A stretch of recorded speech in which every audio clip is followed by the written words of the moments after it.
Last year, I joined the GMTK Game Jam with 5 other people to force myself to finish my first ever game.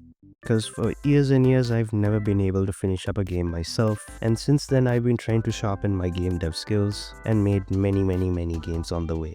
And this year, I wanted to challenge myself to make something better than last time, all by myself. And to make matters worse, while the jam gives you 4 days to make a game, due to some life stuff, I had to make it in just 2. And the theme for this year is loop. I didn't expect it to be this simple and broad.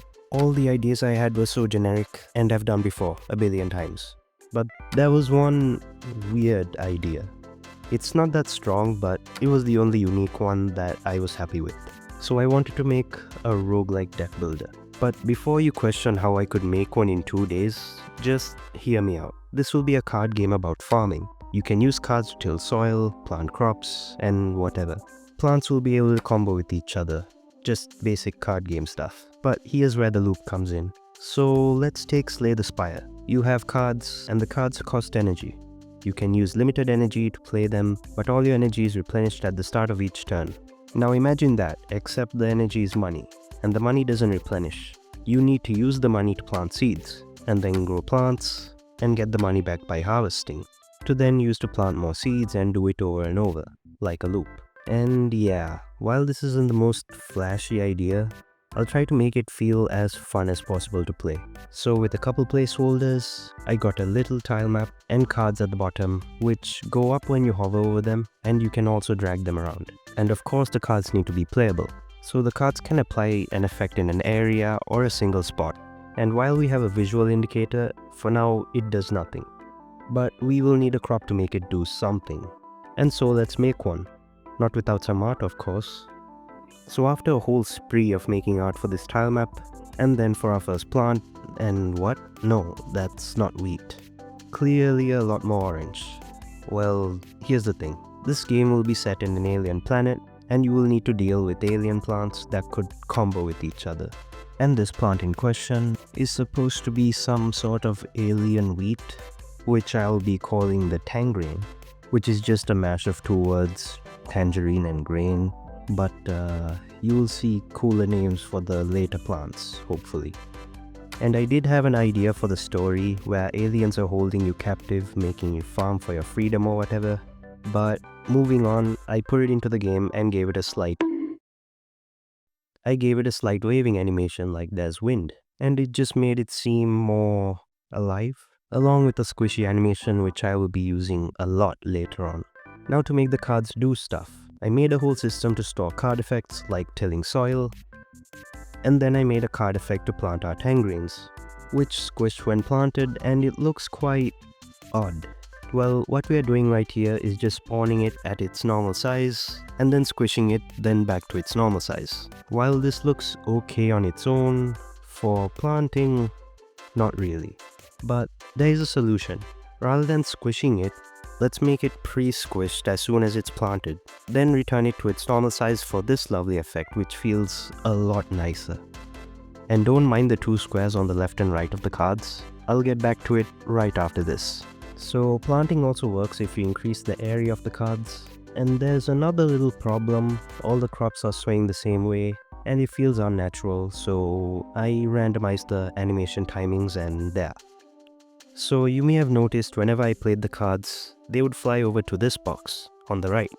Well, basically this is a draw pile and that is a discard pile. And I pretty much just copied Slay the Spire here. Of course you draw cards from the draw pile, when you use them they go to the discard pile. If you draw when there's nothing in the draw pile, everything in the discard pile is shuffled and then put back into the draw pile, which doesn't really have a proper visual indicator, but it works anyway. And also we can just run out of cards to play, so I made this bell, which would be the button to end your turn. It was very fun to use, and I may have spent a lot more time spamming it than actually coding it, which I should definitely stop because I have less than 2 days to finish this thing. But right now the cards and piles are just the same old squares and you can't tell anything apart. I have no idea which plants tangerines and which one tills soil. In fact, if I was a new player, I would have no idea what anything does at all. So to help with that, I did some more art and thought, what if these cards weren't really card shaped? And these would look more like regular old items than cards. And I really like this idea. And now you can tell that the scythe is to till soil and the seed packs are to plant tangerines. Or would you? Well, sure, you can differentiate the two, but would a new player know what they do exactly? Absolutely not. The fix? Tooltips, whenever you hover. Quite simple. Or is it? Yeah, getting it to align properly and auto-scaling the box took a lot more effort than I thought.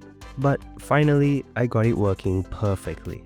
I did also add keywords and made them colored or whatever to make it much easier to read and showed the card cost and how much feed and money you have. But then I realized that the cards aren't the only thing that need to give players some info. The plants should too. Yeah, unfortunately, I have to keep working on the tooltips. So I added some extra stuff for the tooltips that will show extra stats if you're hovering over a plant or its seed packet, so you will know what the crop does even before you plant it. This just shows how many turns it'll take to grow, the sell value, and feed value. It should be self-explanatory, but I'll get to the feed value later. Anyway, you can also see the tooltips by hovering over the plant itself, and now you can see that it'll take 3 turns to grow fully, although it sure does look fully grown. So I just changed how the sprite works, and all the plants will have an ungrown texture. I probably would have done another texture like the middle stage, but remember, I only get 2 days. Alright, so when you end your turn, while having plants on the board, they will each grow one by one, and if they are fully grown, they will be harvested, and you will get the sell value. This clip doesn't clearly show it, but the growing parts get faster and faster, and I was going for some sort of Balatro like high score thing, but you'll see how satisfying it is once I add sound effects later on. But now to another Balatro inspired feature. Like how you need to score enough chips to beat a blind before running out of hands, you need to produce as much feed in a limited amount of days, and a day ends when you end a turn. And the feed requirement increases after you manage to fulfill the previous one, but right now we can only make a very little amount of feed with tangerine. And so after ending your turn and everything grows, I added this reward screen to add a new card to your deck. Or skip if none of them will help you. But what use is this reward screen if there are only 2 cards? So I got 4 new crops in the game. The Dandy Puff, which plants another nearby once harvested. The Glop Root, which is just an expensive plant that has high feed value. The Gloom Shroom, which is in no way connected to the one in Plants vs Zombies, but instead just increases the value of Gloom Shrooms nearby when planted, which can make for some crazy sell value. And finally, the Lone Bloom, which I'll say now, while I personally love it, a certain someone found it so bad that there was Lone Bloom propaganda put up in my community posts, which you would know if you were subscribed to the channel. And how is it so bad? Well, its effect is that its feed value increases when it grows, while having no other plants around it. While yes, by itself it's kind of bad, but the whole idea was to make a plant that needs combos to work really well. Anyway, I did a little makeover and added a whole fence to show where exactly you can play cards and stuff. And now's probably a good time we did some sound effects. And I couldn't find any nice card sounds, so I used this click sound for everything. And if you got a bunch of crops on your board, this is what ending your turn looks like.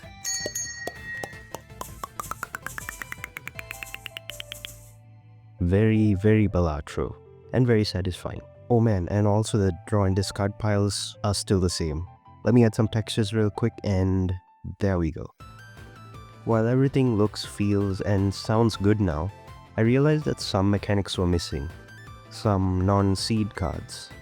So I made a bunch, like the sickle that allows you to harvest a fully grown crop and get extra feed. Or the more powerful magic sickle, which is the same but doubles the feed, which makes combos like this possible.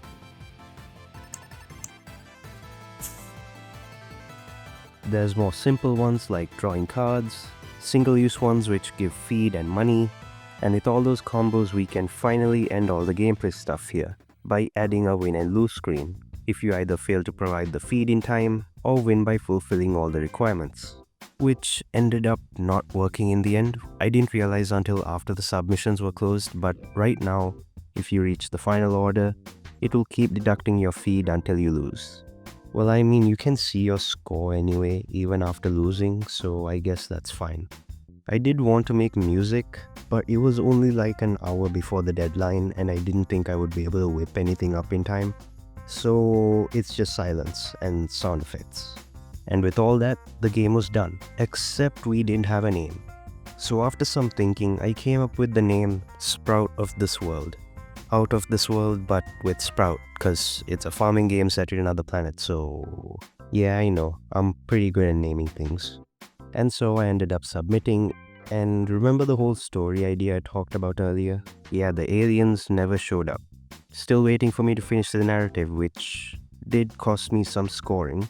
On the other hand, I did manage to score incredibly well on enjoyment, which was much higher than last year's submission, and that's like top 200 out of almost 10,000 entries.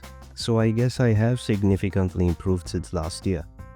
I'm really proud of what I managed to pull off in just 2 days. It's not super balanced, but I ended up randomly picking up and playing this game even after the jam. Probably a sign that this game is actually good and probably has more potential, and a lot of other people seem to agree. A whole Steam release perhaps? Well, that's for future me to decide. You can try out the game linked in the description as always. You could also check out how I did last year in this video, though the quality is quite different. Anyway, I'm pretty exhausted sitting on my ass making this game for 2 days straight, so goodbye.